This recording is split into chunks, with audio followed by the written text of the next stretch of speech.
Good morning, everyone.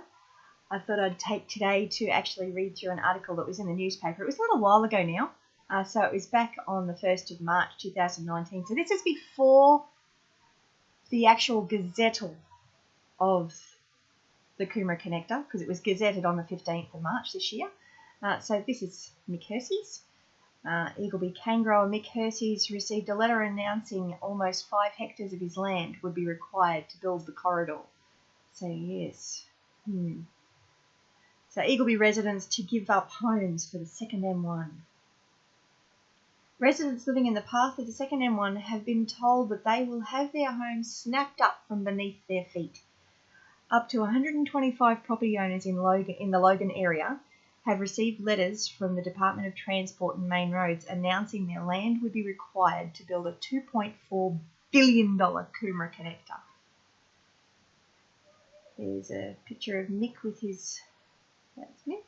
with the letter that he received from the Main Roads Department. He received that in January.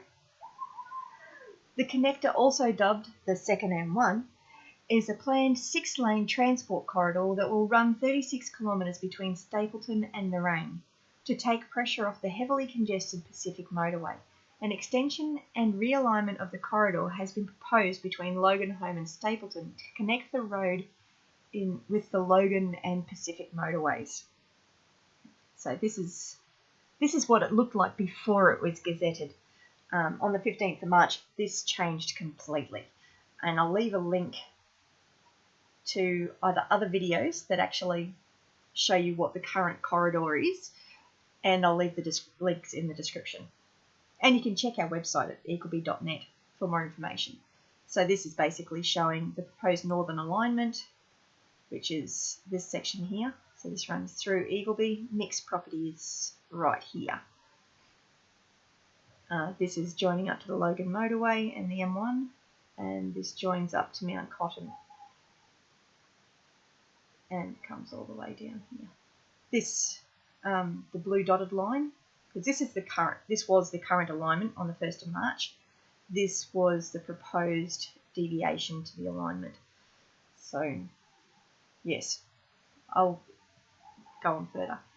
So it would then connect to the Beenleigh, Redland Bay and Mount Cotton roads. The department contacted Eagleby and Stapleton residents affected by the planned extension in January. Residents said they were concerned with the lack of certainty and demanded information on when their properties would be resumed. Now, we're talking September now, and the owners of these properties still don't know anything. So this is David Downey. He's lived in Eagleby for 34 years. Eagleby resident Dave Downey, whose property has been earmarked for development, said the corridor would run straight through his lounge room. He said he stood to lose 240 square metres of his 580 square metre block, where he had lived for 34 years. The question on everybody's lip is when, he said. It's just ridiculous. It's just ridiculous. They've told us they're taking our house, but there's no time frame. Residents can't sell. Nobody wants to buy a house that's under the shadow of a resumption order, and time will tell, but the issue is we're left in limbo. Here's Mick again in his cane. So Eagleby farmer Mick Hersey said cane crops are planned for 3 years in advance. So 3 years in advance he plants his cane. So when he plants cane, he doesn't harvest it for 3 years. So he needs to know what's happening. So 6th generation Eagleby cane farmer Mick Hersey said it would be near impossible for him to continue farming if the state government acquired 4.8 hectares of his land, which contained his fresh water supply. Mr. Hersey said the connector would take people's homes, livelihoods and cripple the local agricultural community. There are 7 houses disappearing from Eagleby Road, he said. The old schoolhouse will be demolished. A lot of people are getting screwed over. It's not about money, it's about lifestyle. The serenity and the views, you can't buy that. So this is Mick's property here. So this is Eagleby Road here, and this is Friar Road. The old schoolhouse is here. The like, that is the original schoolhouse that was built in Eagleby. It just, it should be historically listed, not demolished. A spokesman for the department said the community engagement sessions about the proposed corridor were planned for August. These proposed plans for community consultation still have not begun. The Eagleby Community Wetlands Group was actually, we've been lobbying the government and various departments to try and get some sort of consultation or some sort of information from them. And we did manage to have a chat with TMR recently, and that was when we proposed our alternate route. And I'll leave a link to that in the description and potentially put a card up the top. So yeah, but that's the only community consultation that we've had. And that's it. There's been nothing other than that. And that was only probably about a week or two ago. So through consultation with landowners, TMR considers the unique circumstances of each landowner and their property on a case-by-case basis, the spokesman said.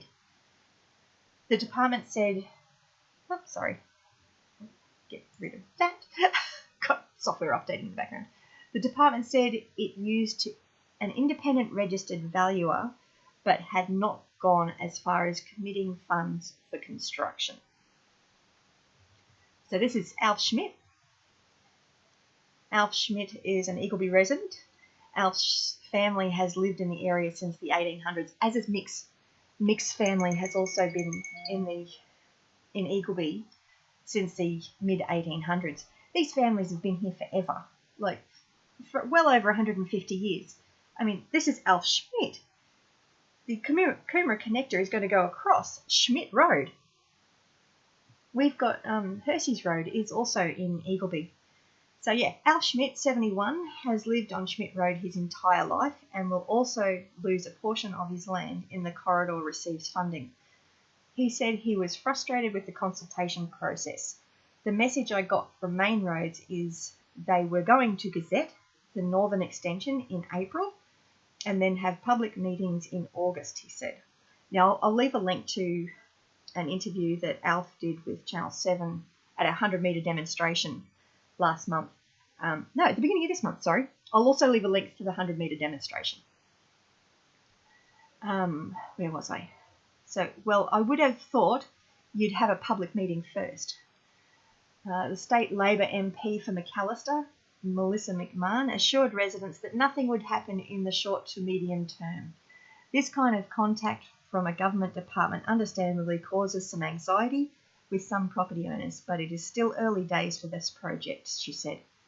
A business case study still needs to be done for the second M1, and it would need to secure significant funding from the federal government for it to go ahead.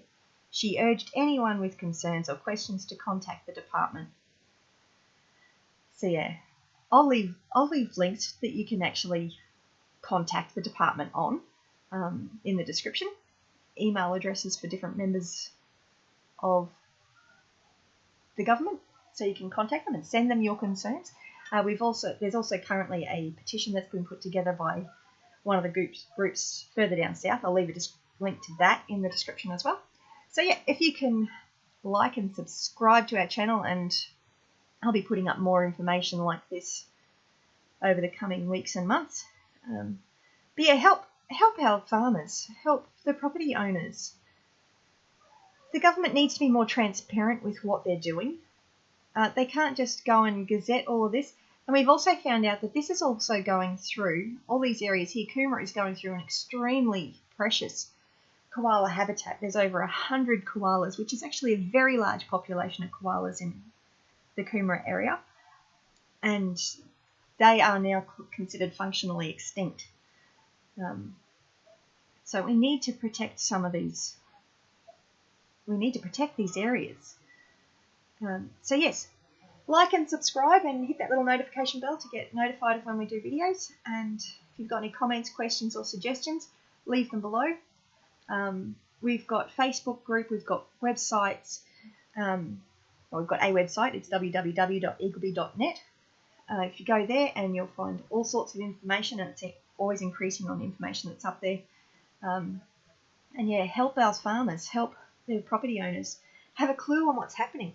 I mean, over 6 months later, and they still don't know what's going on.